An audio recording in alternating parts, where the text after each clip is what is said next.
സംസാരിക്കാൻ പോണത് അമിതവണ്ണം അല്ലെങ്കിൽ പൊണ്ണത്തടിയും വന്ധ്യതയും പറ്റിയാണ്.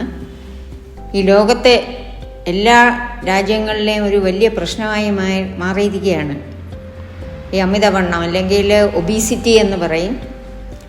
ഒരുപാട് അസുഖങ്ങളുണ്ടാക്കും ഒബീസിറ്റി. അത് ഈ ലോക പട്ടികയിൽ 6ാമത്തെ ഫാക്ടറാണ്. അസുഖങ്ങൾ ഉണ്ടാക്കുന്നതിൻ്റെ 6th in the list, world ലിസ്റ്റാണ് പല അസുഖങ്ങളും ഉണ്ടാക്കുന്നത്.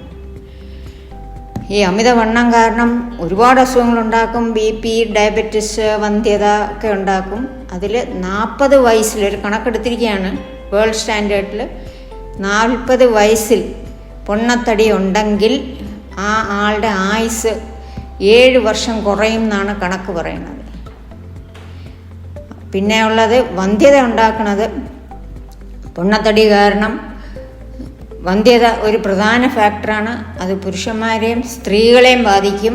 നമുക്ക് വന്ധ്യത ആയിട്ട് വരുന്ന ദമ്പതിമാരിൽ ഒരു 12% കപ്പിൾസ് അമിതവണ്ണമാണ്. 12% അമിതവണ്ണം കൊണ്ടുണ്ടാവുന്ന വന്ധ്യതയായിട്ടാണ് വരുന്നത്. എങ്ങനെയാണ് പൊണ്ണത്തടി ഉണ്ടോ തടിയുണ്ടോ കൂടുതലാണോ എന്ന് പല കാൽക്കുലേഷൻ ഉണ്ട്. അതിലൊന്ന് BMI എന്ന് പറയും, ബോഡി മാസ് ഇൻഡെക്സ്. അത് വെച്ചാണെങ്കിൽ പുള്ളിയുടെ weight divided by height in meter square. അത് ഇന്ത്യൻ സ്റ്റാൻഡേർഡ്, വേൾഡ് സ്റ്റാൻഡേർഡും വ്യത്യാസമുണ്ട്. ഇന്ത്യൻ സ്റ്റാൻഡേർഡ് നോർമൽ സ്റ്റാൻഡേർഡ്സ് കുറച്ച് കുറവാണ് വേൾഡ് സ്റ്റാൻഡേർഡിനേക്കാളും. ഇന്ത്യൻ സ്റ്റാൻഡേർഡ് അനുസരിച്ച് നോർമൽ BMI 18 മുതൽ 23 വരെയാണ്. 23 താഴെ നിൽക്കണം. 23 മുതൽ 25 വരെ ആകുമ്പോഴത്തേക്കും ഓവർ വെയ്റ്റ് എന്ന് പറയും, വണ്ണം കൂടുതലാണെന്ന് പറയും. 25 മുതൽ 30 വരെ തടി എന്നും പറയും, ഒബീസിറ്റി. 30 കൂടുതലാകുമ്പോൾ മോർബിഡ് ഒബീസിറ്റി, അതാണ് പൊണ്ണത്തടി എന്ന് പറയുന്നത്. പിന്നെ കാൽക്കുലേറ്റ് ചെയ്യുന്ന വേറെ ഒരു ഫോർമുല എന്താണെന്ന് വെച്ചാൽ വേസ്റ്റ് ഹിപ്പ് റേഷ്യോ. വേസ്റ്റ് എന്ന് പറഞ്ഞാൽ അരയുടെ ചുറ്റളവ് ഡിവൈഡഡ് ബൈ താഴെയുള്ള ഹിപ്പിൻ്റെ ചുറ്റളവ്. നോർമലായിട്ട് ഒരു പുരുഷനും മെയിൽസിന് അത് 0.9 ആയിരിക്കണം. ഒരു ഫീമെയിലിന് 0.8 ആണ് കട്ട് ഓഫ്. അപ്പോൾ ഇതിൽ കൂടുതലാണെങ്കിൽ, ഇപ്പോൾ 0.8ന് പകരം 1 ആണെങ്കിൽ ആ സ്ത്രീക്ക് വണ്ണം കൂടുതലാണ്. വേസ്റ്റ് സർക്കംഫറൻസ് അരയുടെ ചുറ്റളവ് കൂടിയാൽ വണ്ണം കൂടുതലാണ്. അപ്പോൾ 0.8ഉം 0.9നും അകത്ത് നിൽക്കണം.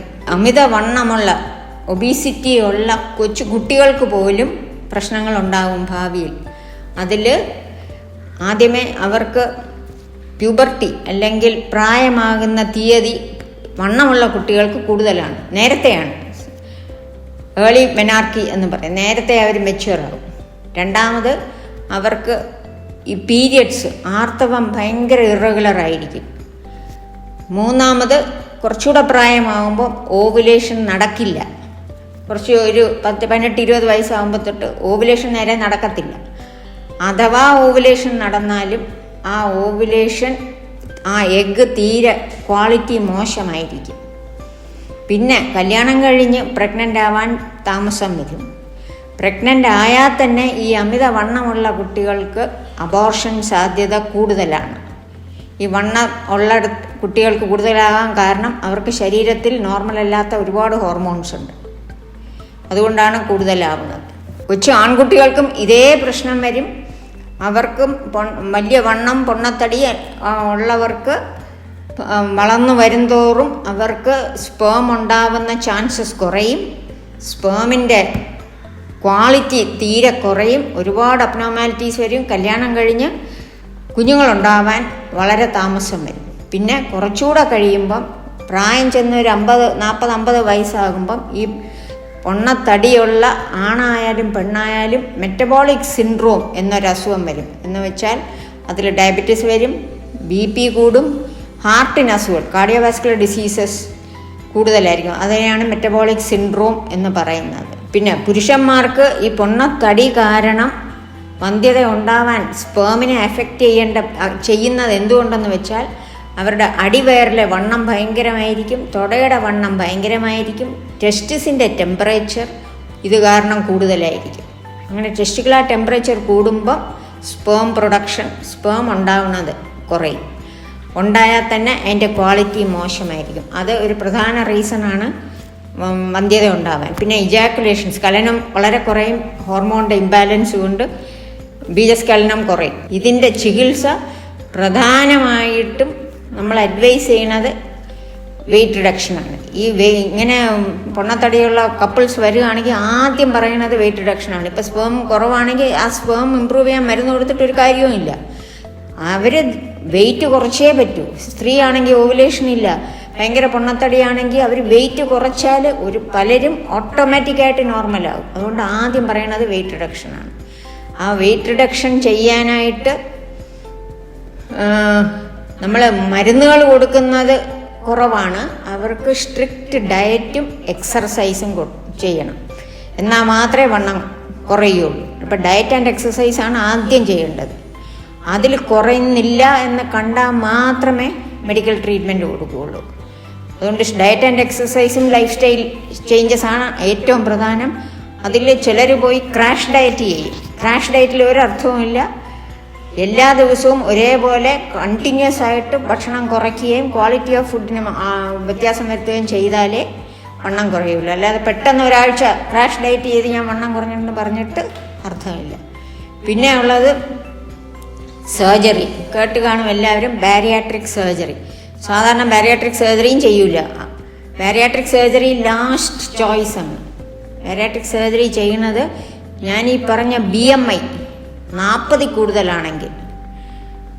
കൂടുതലാണെങ്കിൽ അല്ലെങ്കിൽ BMI 35 കൂടുതലാണ്, അതിൻ്റെ കൂടെ ആ മനുഷ്യന് അല്ലെങ്കിൽ സ്ത്രീക്ക് വേറെ ഇപ്പം BP ഉണ്ട്, ഡയബറ്റീസ് ഉണ്ട്, അങ്ങനത്തെ അസുഖങ്ങളുണ്ടെങ്കിൽ ബാരിയാട്രിക് സർജറി ചെയ്യും. ബാരിയാട്രിക് സർജറി എന്ന് പറയുമ്പം വയറിലെ കുറേ കൊഴുപ്പ് റിമൂവ് ചെയ്യുകയും ചെയ്യും.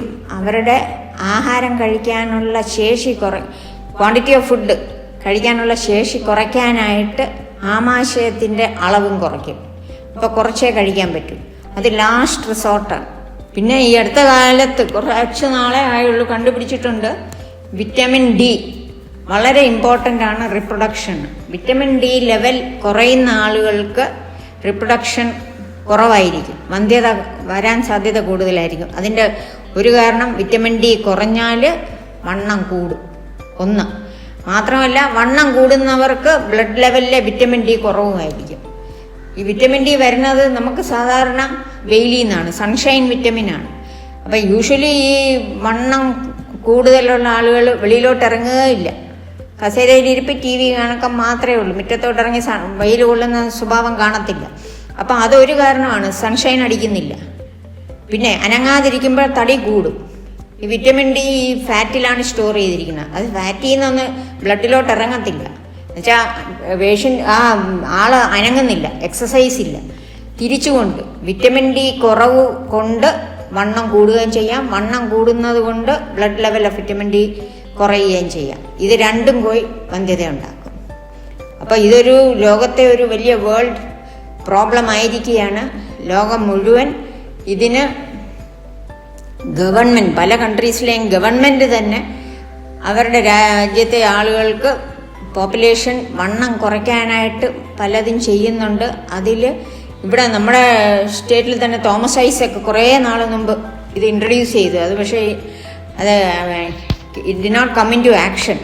അതിൽ ചെയ്തത് SSF, സോൾട്ട്, ഷുഗർ, ഫാറ്റ്, ഈ സാധനങ്ങൾ ഏതെങ്കിലും കടയിൽ നിന്ന് മേടിച്ചാൽ ടാക്സ് കൂടുതലാണ്. അത് ആളുകൾ കുറയ്ക്കാനായിട്ട് ചെയ്തതാണ് SSFൻ്റെ ടാക്സ് കൂട്ടിയത്. അങ്ങനെയെങ്കിലും നമ്മുടെ പോപ്പുലേഷനെ ഹെൽത്തി ആക്കാനുള്ള ശ്രമം പല രാജ്യങ്ങളും ചെയ്യുന്നുണ്ട്.